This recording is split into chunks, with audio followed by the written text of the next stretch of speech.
Pada tahun 2025 direncanakan akan datang kendaraan peluncur rudal Han yang disebut-sebut sebagai pesanan dari Indonesia.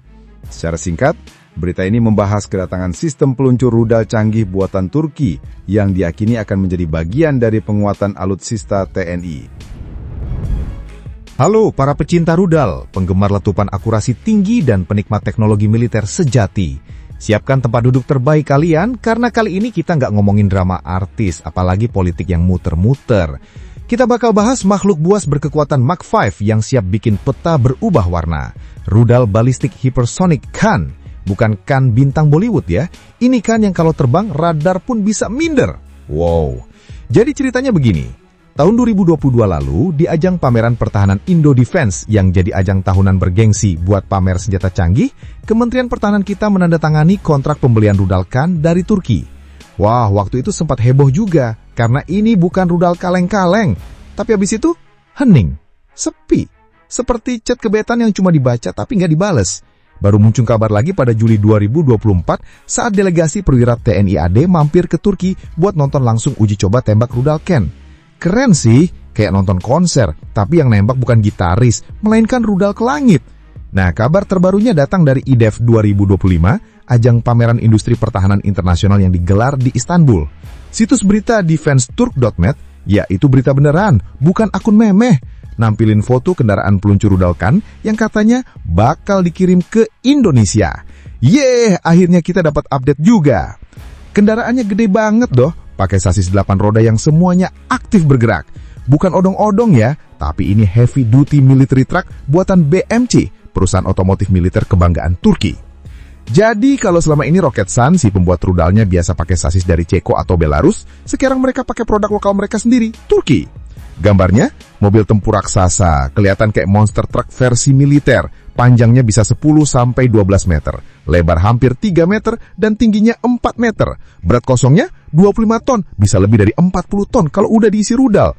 Kalau kena tilang, pasti polisinya pingsan duluan. Sistem 8x8-nya bikin dia bisa jalan di medan berat. Mau pasir, lumpur, jalan rusak, dia tetap melaju kayak mantan yang udah move on. Plus ada sistem inflasi ban sentral, jadi tekanan bannya bisa diatur dari dalam kabin, kayak lagi main Need for Speed versi tentara.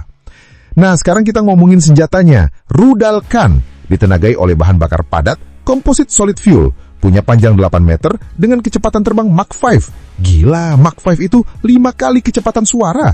Kalau rudal Khan ini dijadiin ojek online, pesanan es teh aja bisa nyampe sebelum esnya cair. Dan bukan cuma cepet, rudal Khan ini juga pinter. Punya sistem panduan GPS dan inersia, bisa menghindari jamming dan spoofing. Jadi kalau musuh coba ganggu sinyalnya, dia tetap tenang dan fokus ke target. Seperti mahasiswa yang udah biasa ujian sambil ngantuk, tapi tetap bisa lulus. Sasaran rudal ini bisa sejauh 280 km, bobotnya sekitar 2,5 ton, dengan hulu ledak high eksplosif seberat 476 kg. Efek ledakannya, radius 100 meter. Kalau dipakai di medan perang, yang kena bukan cuma target, tapi juga ego musuhnya. Oh ya, rudal Khan ini bukan cuma barang pameran ya. Versi originalnya yakni rudal Bora udah pernah dipakai militer Turki dalam operasi militer ke wilayah Suriah. Jadi ini bukan rudal konsep, tapi proven in battle. Dan kalau semua sesuai rencana, rudal Khan ini akan mulai mendarat di Indonesia pada tahun 2025. Artinya, kita akan punya sistem senjata baru yang benar-benar modern, lengkap dari peluncurnya sampai rudalnya. Nggak cuma keren buat foto-foto, tapi juga memperkuat deterrence kita di kawasan. Dan tentu saja, kalau ngomongin rudal canggih kayak Han ini, kita juga nggak bisa lepas dari siapa yang masak di dapur teknologinya. Iya, siapa lagi kalau bukan Roketsan, perusahaan pertahanan Turki yang udah jadi langganan kalau urusan peluru-peluru besar yang bisa jalan jauh dan cepat. Mereka ini ibaratnya chef Michelin bintang 5 di dunia persenjataan. Racikannya nggak cuma enak buat dipamerin, tapi juga gurih buat bikin lawan mikir 2 kali sebelum macam-macam. Han sendiri sebenarnya adalah versi ekspor dari rudal Bora. Ya bisa dibilang adik kandung tapi lebih kalem karena diatur jangkauannya biar sesuai regulasi internasional. Regulasi MTCR. Karena kalau bisa tembak sampai 1000 km, nanti dikira mau buka usaha delivery lintas benua. Makanya jangkauan Han dibuat cuma 280 km. Masih cukup buat ngirim surprise ke tetangga yang kelewat rese. Lalu apa yang bikin rudal ini begitu istimewa di mata Kementerian Pertahanan kita? Selain karena kecepatannya yang gila-gilaan dan sistem navigasinya yang susah dikelabui, rudal Khan juga punya akurasi yang mencengangkan. Bayangin aja, dia bisa menghantam target dengan deviasi hanya 10-12 meter. Di dunia rudal balistik, itu udah kayak nyepet penalti dan bola masuk pojok kiri atas gawang yang dijaga 4 kiper.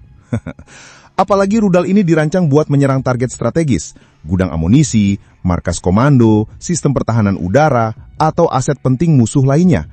Jadi bukan cuma buat gaya-gayaan atau ngebut di udara, tapi bener-bener jadi senjata penentu. Bahkan beberapa analis militer menyebut rudal-rudal taktis macam Han ini sebagai game changer di medan perang modern, karena bisa menyerang target bernilai tinggi dengan resiko operasional yang minim. Cukup tekan tombol, tinggal tunggu, dan boom! Nah, dari sisi logistik dan operasional, peluncur BMC 8x8 TEL tadi bukan sekedar truk biasa yang dimodif biar kelihatan galak. Dia ini literally adalah rumah dan panggung bagi si rudal Khan. Di dalamnya ada sistem kontrol peluncuran, mekanisme hidrolik untuk erektor atau pengangkat rudal ke posisi vertikal, dan komunikasi satelit supaya nggak salah kirim. Coba bayangin, kalau supirnya salah setting koordinat, bisa-bisa rudalnya malah nyasar ke kebun durian. Gawat tuh. Dan bukan cuma sekedar teknologi guys, dalam dunia geopolitik, setiap pembelian senjata kayak gini punya makna simbolis. Indonesia dan Turki makin mesra dalam kerjasama pertahanan. Bukan cuma beli-beli doang, tapi bisa lanjut ke transfer teknologi, latihan bersama, bahkan mungkin perakitan lokal. Ini bukan cuma soal rudal, tapi juga sinyal bahwa Indonesia siap jadi pemain serius di kawasan, bukan penonton yang cuma tepuk tangan dari pinggir lapangan. Belum lagi kalau nanti rudal Khan ini beneran diintegrasikan ke dalam sistem komando tempur milik TNI, berarti kita udah punya remote button untuk mengamankan wilayah strategis dari ancaman, entah di pulau terluar, jalur ALKI, atau zona rawan infiltrasi. Bahkan bisa dibayangkan dalam skenario hipotetis, ketika situasi genting muncul, rudal ini bisa menjadi alat tekan diplomatik. Bahasa halusnya, kami cinta damai, tapi kami punya Khan. Jangan bikin kami pencet tombol. Nah, uniknya lagi dari laporan visual defenseturk.net, model peluncur Han untuk Indonesia nampaknya dikustomisasi.